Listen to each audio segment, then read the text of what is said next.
Hey, what's up guys? Welcome back to another video. Today I just want to talk about the Lego Star Wars sets that are coming out this May. They've all been officially revealed now. There were plenty of leaked pictures going around, but I like to wait till they're officially revealed to be able to judge the set and all that. Actually be able to see whether I think it's good or not, at least, based off the images. Because obviously the best way to judge a set is to have it in person. There's some decent sets coming out, but not the best looking wave, personally speaking. So starting off with the biggest set, Jango Fett's Fire Spray class starship. So people should be happy there. They didn't just call it Jango Fett's starship. They used the name of the ship, the class of the ship. This one is $300. It comes with two figures, Jango and a kid Boba Fett. And they both look pretty good. My one thing is, other people have pointed out, Boba's got some funky hair. I'm personally also not a big fan of the choice. It just doesn't look right, I guess. I definitely think there probably would have been better choices. Lots of people have suggested just the Han Solo hair in black. That one would probably do fine. Just not the best choice. Personally, it looks a little funny. But other than that, the Boba figure looks good. And then the Jango figure looks good as well. And there is rumors for a playset, Jango's Slave One, later this year. So, and there's apparently going to be slightly different Jangos in that one. So, the exclusive figure people should be happy if those rumors prove true. This Slave One has 2,970 pieces. I noticed it's got a seismic charge feature. You're able to drop one out of the back, and then other than that, the set just looks like a good Slave One. The other thing I saw on the set is it does use stickers, and that's the one thing I'll definitely always be an advocate for. UCS sets should probably mostly always be printed. There shouldn't really be any, if at all, any stickers, because you are paying a lot of money. You're paying $300. I think surely printing does not cut in so much that you cannot just print on whatever would be used as a sticker. That's my one thing, but it's not a ton of stickers, so it's not the end of the world, and it still looks like a good model. But if there's any criticisms to make, it would be that for me. Then there's a Chopper astromech droid, so the Rebels fans should be happy with that. It's $100, like the other buildable sort of models, I guess you would call them. 1,039 pieces, and it comes with a Chopper figure, probably the exact same one from the Ghost they released a year ago now. It looks like a good buildable thing for if you're a Rebels fan. I don't really have anything to say about it. I'm not a Rebels guy, but it doesn't look bad. Then there's a brick-built Star Wars logo for $60, 700 pieces, and inside the logo, there's a tiny little detail of the Tantive 4 being chased by the Star Destroyer, opening scene of A New Hope. But this is a lame set. I don't see the appeal. As a lifelong Star Wars fan, I've collected the sets. I got a couple posters, a couple t-shirts gifted to me over the years. I don't think I've ever felt the urge to just have the Star Wars logo, just the words displayed, ever. It's just kind of lame, I guess. And they did this with Marvel too, and I thought the Marvel one was also very weird, but at least the Marvel one was a little more fun. They included a couple figures, and so it looked like a little more fun. This is just words. This is just 8 letters. I don't see the appeal.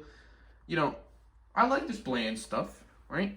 But I've never wanted to just display words. That's all that is. It's just a logo.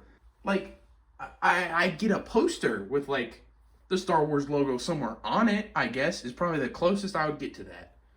but obviously I wouldn't be getting the poster for the words itself. I don't know.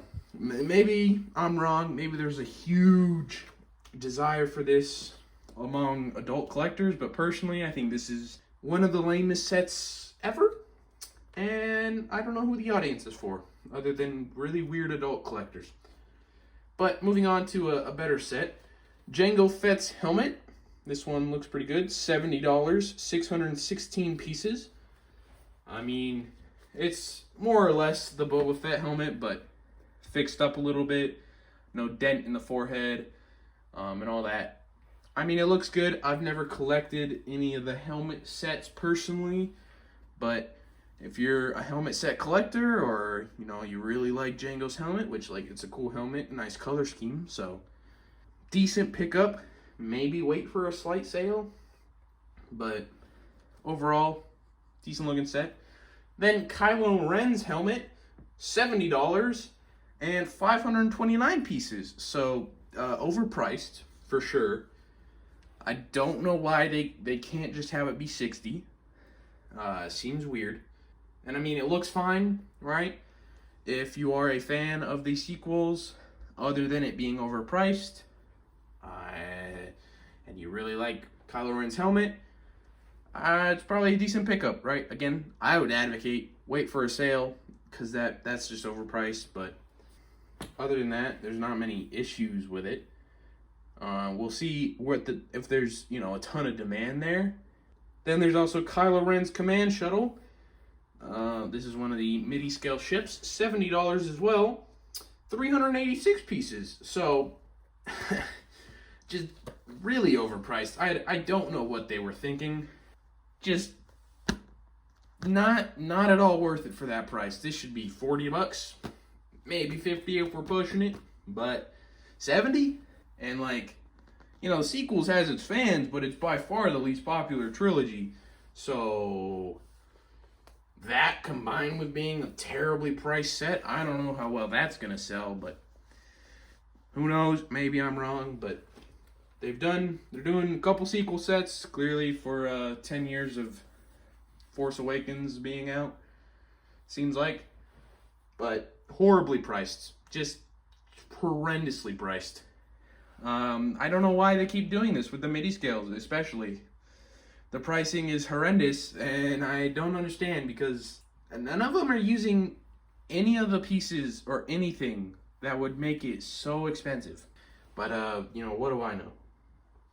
Next, there's Revenge of the Sith Heroes and Villains BrickHeadz. This looks alright. $50, 656 pieces. You get 5 BrickHeadz. Sith Anakin, so he's got, the yellow eyes.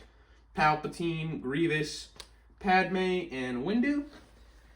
I feel it's a little weird to not have Obi-Wan, but I guess they've done BrickHeadz before with Obi-Wan, so I guess they're just doing different characters.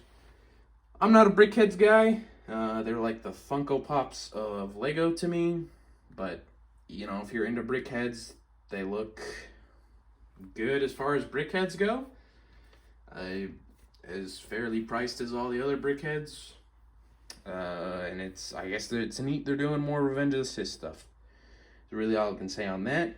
There's also a Luke Skywalker in his pilot outfit, BrickHeadz, all $10, 138 pieces. Pretty much same thing for what I said about the Revenge of the Sith BrickHeadz. Looks alright, not my cup of tea. If you're a BrickHeadz fan, I'm sure it's great. Moving on to the last set, the one I'm most excited for, the Rebel U-Wing Starfighter, $70, 594 pieces. So definitely wish it could be $65 to $60 there, but other than that, the set looks good. Comes with 4 figures: Cassian, K2SO, Dedra, and an ISB tactical agent. Dedra looks like a great figure. And then the other figures all look good. I think the ISB agent looks really good. Cassian looks good. He's probably... Him and K2SO are a bit more... basic, I guess. They're still good figures, but...